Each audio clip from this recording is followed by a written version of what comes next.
یہودیوں کے 3 بڑے قبائل تھے، چھوٹے چھوٹے اور بھی تھے، بڑے قبائل 3 تھے، بنو قینقاع، بنو نذیر، بنو قریظہ۔ ان تینوں قبائل کا مدینے کی معیشت پہ مکمل قبضہ تھا، مدینے کی مارکیٹ انہی کے زیر اثر تھی مکمل طور پہ۔ اوس اور خزرج والے انہی کے رحم و کرم پہ ہوتے تھے، اور ان کا سب سے بڑا ذریعہ معاش اوس اور خزرج کے اعتبار سے وہ جنگی اسلحے کی فروخت تھی۔ اس لیے اوس اور خزرج کی یہ صلح ہونے نہیں دیتے تھے، ایک اوس اور خزرج کا ساتھ بھی دیتے تھے، اندر کھاتے تو ایک ہی ہوتے تھے لیکن لڑتے ان کے ساتھ بھی تھے۔ اللہ کے نبی صلی اللہ علیہ وسلم جب آ گئے تو وہ کاروبار تو ٹھپ ہو گیا۔ پھر مکے والے سارے کے سارے وہ تاجر پیشہ تھے۔ اللہ کے نبی صلی اللہ علیہ وسلم کا اپنا فیملی بیک گراؤنڈ بھی وہ بزنس تھا، سارے بزنس مین تھے۔ تو مدینے کی معیشت اور مدینے کی مارکیٹ مکے کے مہاجرین کی برکت سے یہودیوں کے قبضے سے نکل آئی، ایک۔ دوسرے نمبر پہ یہ ہوا کہ یہودی ان کے کم و بیش 2000 سے 2500 تک لڑنے والے افراد تھے، جنگجو لوگ تھے۔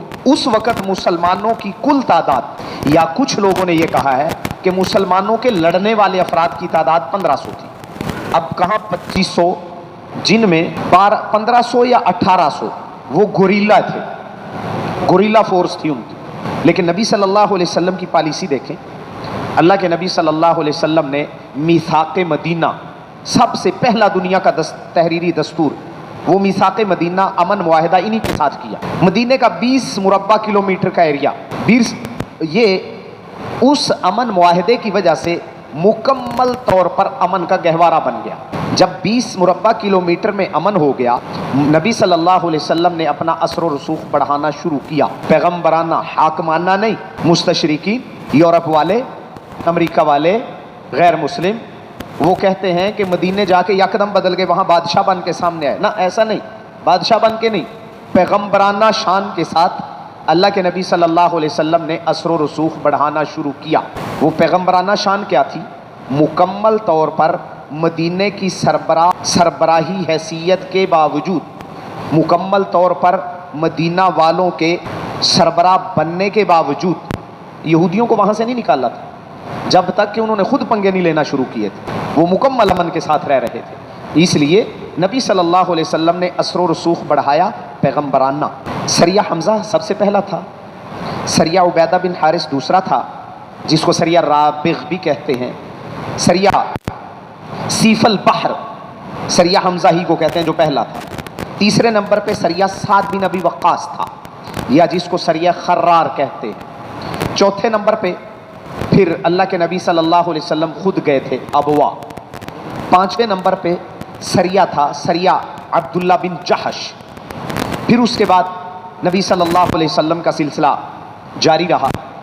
تو اللہ کے نبی نے، چونکہ یہ مہاجرین آئے تھے مکے سے، مدینے کے گرد و نواح سے واقفیت ضروری تھی، دشمن کے حالات سے واقفیت ضروری تھی، دشمن کے قبائل کون کون سے ہیں، مدینے کے وہ سرحدی قبائل جن کا قریشیوں کے ساتھ معاہدہ ہے، جو قریش کے زیر اثر ہیں، جو مدینے کی سرحدوں پہ رہنے کے باوجود قریشیوں سے ڈرتے ہیں، ان کا ادب و احترام کرتے ہیں، ان کی سیاست کو مانتے ہیں، ان سے واقفیت کے لیے ضروری تھا کہ صحابہ کو اللہ کے نبی صلی اللہ علیہ وسلم بھیجتے طلایہ گردی کے لیے، گشت کے لیے، گشتی دستے جو ہوتے ہیں، پیٹرولنگ پارٹیز ہوتی، پیٹرولنگ فورس ہوتی، تو اللہ کے نبی صلی اللہ علیہ وسلم نے یہی کیا تھا۔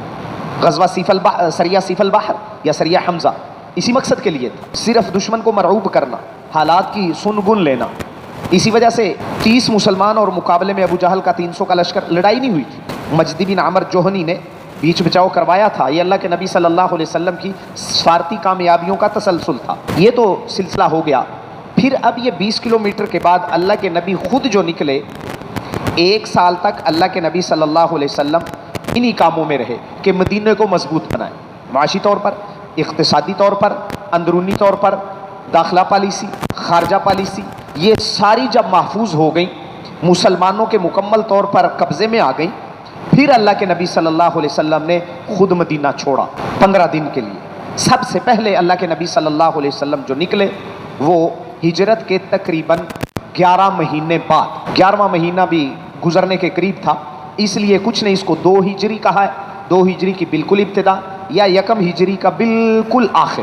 پھر اللہ کے نبی خود نکلے تاکہ قریش کی جو تجارتی شاہراہ ہے اس پہ اپنا اثر و رسوخ بڑھایا جائے. اب یہودی مدینے کی معیشت تو مکمل طور پر مسلمانوں کے قبضے میں آ گئی تھی، خطرہ تھا دشمن سے، لہٰذا اب ان کو یہ یقین دلانا ضروری تھا، سرحدی قبائل کو یہ بتانا ضروری تھا کہ ہماری ایک حیثیت ہے. اب ایسا نہیں کہ قریش مکہ ہی کی مان کے چلو، اب ہمارے ساتھ بھی مل کے چلنا پڑے گا. اس مقصد کے لیے اللہ کے نبی صلی اللہ علیہ وسلم نے سفر کیا ابوا کی طرف.